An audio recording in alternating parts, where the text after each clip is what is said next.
ബിസ്മില്ലാ അൽഹംദുലില്ലാ വസ്സലാത്തു വസ്സലാമു അലാ റസൂലില്ലാ. പ്രത്യേകമായ ഒരു അറിയിപ്പ്. എല്ലാവരും നമ്മൾ അറിഞ്ഞൊരു കാര്യമാണ്. ഇവിടുത്തെ ധരിക്കുന്ന വഖ്ഫിൻ്റെ പേരിൽ ഗവൺമെൻറ് മുസ്ലിമുകൾക്കെല്ലാം ഒരു വിരോധമായി ധരിക്കുന്ന തീർമാനം കൊണ്ടുവരുന്നു എന്നുള്ള കാര്യം എല്ലാവർക്കും അറിയാം. അതുകൊണ്ട് തന്നെ റബ്ബിൻ്റെ തൗഫീഖ് കൊണ്ട് ഞങ്ങളിവിടെ ഏകദേശം എല്ലാ കർണാടകത്തിലുള്ള അധിക ആലിമീങ്ങളും മറാക്കണം എല്ലാം ഇവിടെ ഒരുമിച്ച് കൂടിയിട്ടുണ്ട്. എല്ലാവരും കൂടി എടുത്ത ഒരു തീർമാനമാണ്. ഇതേ വരുന്ന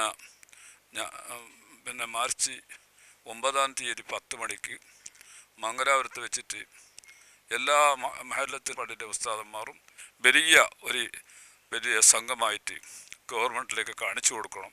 അതുകൊണ്ട് ഞങ്ങൾക്കുള്ള വികാരവും ഞങ്ങൾക്കുള്ള വിഷമവും പ്രയാസവും എല്ലാം അവിടെ നമ്മൾ തെളിയിച്ചു കൊടുക്കണം. അല്ലാഹു സുബ്ഹാനഹു വ തആല ഇതിലേക്ക് തൗഫീഖ് ചെയ്യുമാറാകട്ടെ.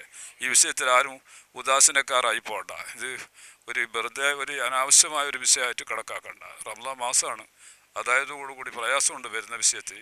എത്ര ബുദ്ധിമുട്ടുണ്ടെങ്കിലും കഷ്ടപ്പാടുണ്ടെങ്കിലും അതെല്ലാം സഹിച്ചിട്ട് ഉസ്താദന്മാർ ജുമാക്ക് കാര്യമായിട്ട് ഇതിനെ സംബന്ധിച്ചിട്ട് പറഞ്ഞിട്ട് ഇവിടെ 9-ാം തീയതി ഞായറാഴ്ച 10 മണിക്ക് മംഗലാപുരത്ത് ഒരുമിച്ച് കൂടാൻ വേണ്ടിയിട്ട് അറിയിക്കണം. അള്ളാഹു തൗഫീഖ് ചെയ്യട്ടെ.